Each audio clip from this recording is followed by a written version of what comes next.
We're coming up on some outstanding milestones. I want to talk about that, and I also have a very interesting scenario for you. So come on inside. Let's get started.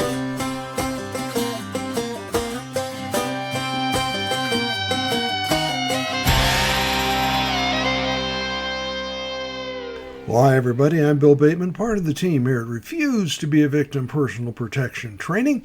We are located in the Medford White City area of Southern Oregon, and we are talking about survival way beyond the bug out bag. So it's been a month off. I promised I was going to do that, and I did.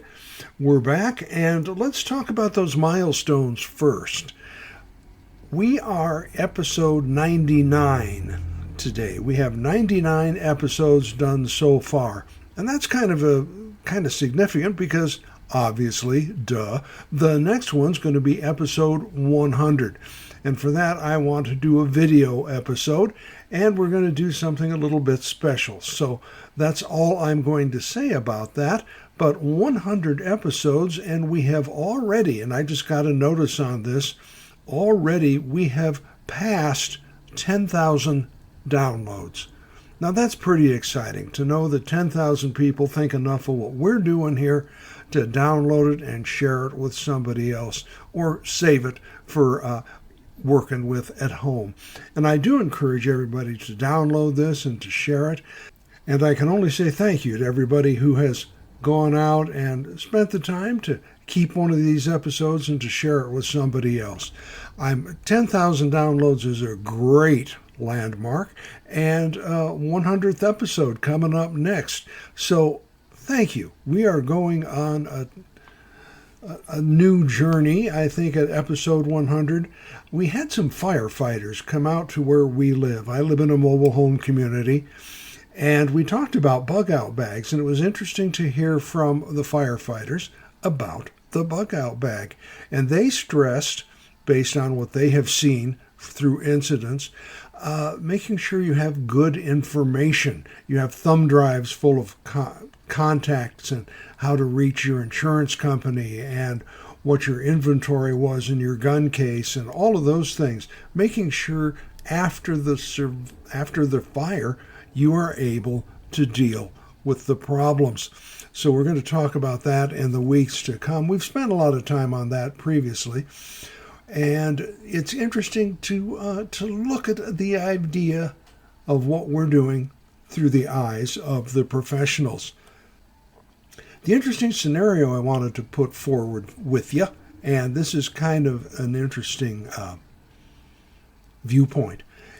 You know how you tell the story, and you or I are always the first responder, or we're the one going to be bandaging, or we're the one going to be putting out the fire with the extinguisher, things like that. We always see ourselves as the responder or as the person who's going to control the situation. What if you're injured? If you are not the person who does that, normally you are. At our house, normally, I would be the one who's going to take care of a lot of the things, but if I got injured, my wife would have to do that. Or someone else would have to do that. In your group, we've talked about assigning roles. If you've got a group, and I think that's a wonderful idea, having enough people so it's not just you and your significant other. We are going to need more than each other. We're going to need friends and neighbors if the things start getting really, really ugly due to a disaster or a civil unrest or any of the many problems that can pop up today. A weather incident. We're seeing more and more of those. Tornadoes, earthquakes. Well, you know the whole litany. If you're not the one who is able to give aid, there's a lot of things you need to think about, and part of it is restructuring your whole mental picture. I'm used to being able to run in and say, okay, guys, here's what we're going to do. If I couldn't do that, how would I cope, first of all? What would I do to be of use? What skills do I still have that I could still share with the group? And these are the type of things I'm going to ask you to think about this week. When a situation occurs, and it doesn't really matter why, I'm going to use a friend of mine who recently underwent open heart surgery. That was a month or so ago. They're in good shape. They're back. They're taking care of business, saying their prayers, eating their vegetables. But one of the things they do in heart surgery is they cut your sternum. That's the part that holds your ribs together. And there's a thing called, he explained this to me, sternal precautions, which means, well, the sternum is healing, and I guess they actually cable this thing back together in addition to the sutures. Well, the sternum is healing. You can't lift. You can't lift anything heavier than a gallon of milk. You can't open a car door. You're not even supposed to get dressed with your hands above your head. Now, CPR does the same thing. CPR cracks the sternum, and you're going to be out of commission there. So if you have been the recipient of CPR, you're going to need medical attention, obviously, but you are going to be disabled. You are going to be unable to do things you normally could.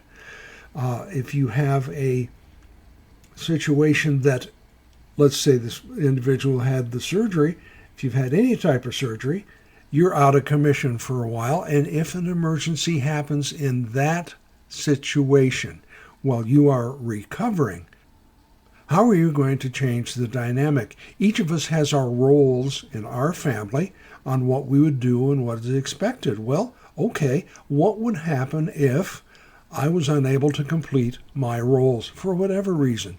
Maybe in the emergency, I got hurt. Maybe I broke my leg. Maybe I got impaled on a piece of rebar. Maybe I took a gunshot wound. If I'm no longer able to do what I thought I can do, self-care becomes important. Are those in your group able to care for you? I've often mentioned groups and getting together, and I think it's very important. We've talked about this. Having the ability to share skills. Yes, I know first aid. Yes, I know CPR. Yes, I know advanced bleeding and trauma care. And I'm very fortunate, so does my wife. In your group, not everybody's going to be able to do stop the bleed or deal with a serious injury. If the main caregiver is out of commission, what are you going to do? What is your process? Now, let's say I got hurt and I couldn't do this or I couldn't do that. There's other things I can still do. I've been doing this for, 15 years now. So we have at our house quite a skill set built up. If you are new to prepping, if you are new to being your own first responders until actual help can arrive, don't put all your eggs in one basket, I think is what I'm saying for today. If you have a set of skills, that's excellent. Share those skills within your group. How to tie a tourniquet, how to stop the bleed, how to clean out if you get something in your eyes or if you get some chemicals, how to flush that out, and what to do afterwards. Aftercare is just as important as first aid. So as we look at the changing scape of life around us and how things can get different, how things can happen in unusual ways, let's look at being prepared from the other side of the coin. Yes, you're going to be the leader. Yes, you're going to be going in directing. But if you can't do it, what can you do? What skills do you bring? What are you bringing to the picnic? This is important because it's not a case of someone sloughing off or not doing their part. That's not what I'm saying, and I'm sure you realize that. This is a case of, in an emergency, take it to the next step. We always say, what would you do if an emergency happened right now? All right, what would you do if an emergency happened right now and you got hurt? What is your plan? If you don't have a plan, get started putting one together. Look at what you're going to need to do. Let's stop and think about the type of injuries you might receive. A break or a sprain or a minor puncture of some sort from getting impaled on a piece of broken rebar or a piece of cracked wood. These are things that are realistic. Hopefully gunshots are not a part of a realistic scenario, but knowing how to deal with that, serious trauma, serious injuries. What are you going to do? Dealing with shock, dealing with blood loss. If you have the experience to do it yourself, I urge you to train the others in your group to do it as well. So if you're unable to do it, they have the skills, they have the ability to prevent the problem from getting out of control. So I wanted to bring that up because talking to this friend of mine, this guy's normally, running, jumping, climbing trees. He's out there taking care of business. Not so much now. And he brought it up. He said, boy, I'd hate to have an earthquake happen today. Yeah, I can see how you would. So let's consider that. Sharing your planning within the group. How do you stop the bleed? How do you wrap a wound? What do you do for a tourniquet? I think everybody in a group should be able to use a tourniquet and get a good one. Oh my God, I've seen some junk out there, and $3, $4 tourniquets, that's like a $3 and $4 steak. People, you don't want a discount steak, and you don't want a discount tourniquet. These are things that are just too important. You don't want a bad meal, but you don't want to be bleeding out or do damage to yourself. Let's look at the possibility that you may not be at 100% in an emergency. I have not mentioned this in the entire time we have been together. I've always come in from the point that you or I are going to be the caregivers. Not necessarily the case, folks. It can happen in an instance. So let's look at that. And now talking about the 100th episode. That's next week. Next week, or next time we get together. The 100th episode, I'm going to start moving in some different directions. We've talked about this. It's already begun.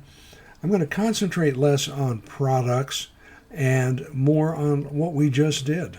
Looking at survival, not so much as having a couple granola bar and a clean set of underwear for a couple of days, but looking at the necessity of having 30 days self-sufficiency. And that's the minimum right now, 30 days of self-sufficiency. Let's look at that and explore that area. If you've got questions, as we talk about these things are going to pop into your head, and it's going to be like, oh, well, what about if I'm hurt? Or what about if somebody goes crazy? There are people who under stress get really hard to deal with. You're going to have to need to deal with that in your group, especially if you don't know the group.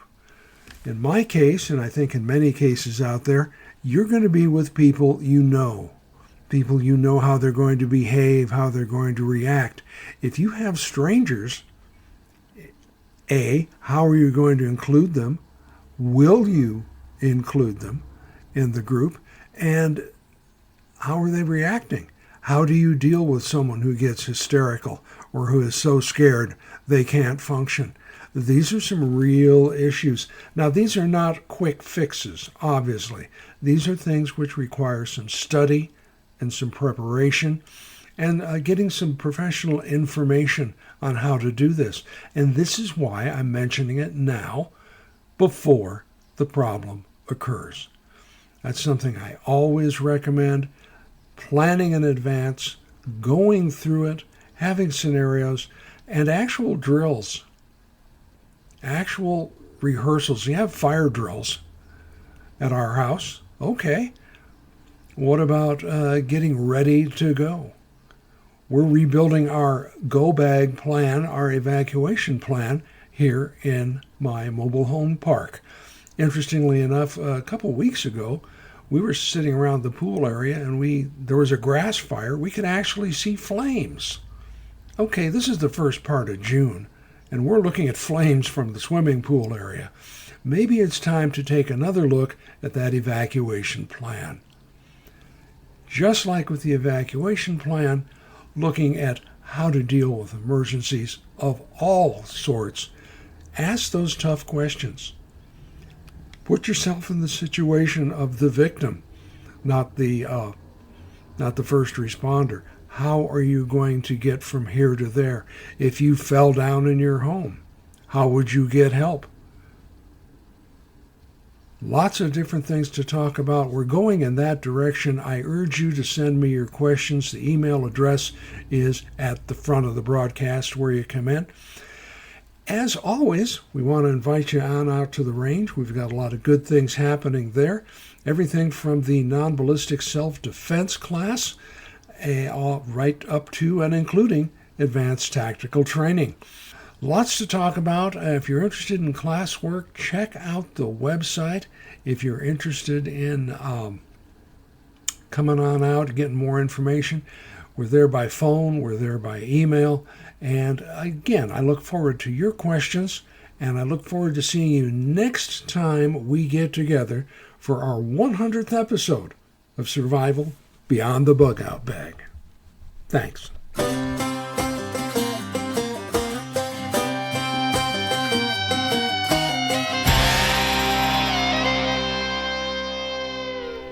The preceding program was a presentation of Retired Guy Productions.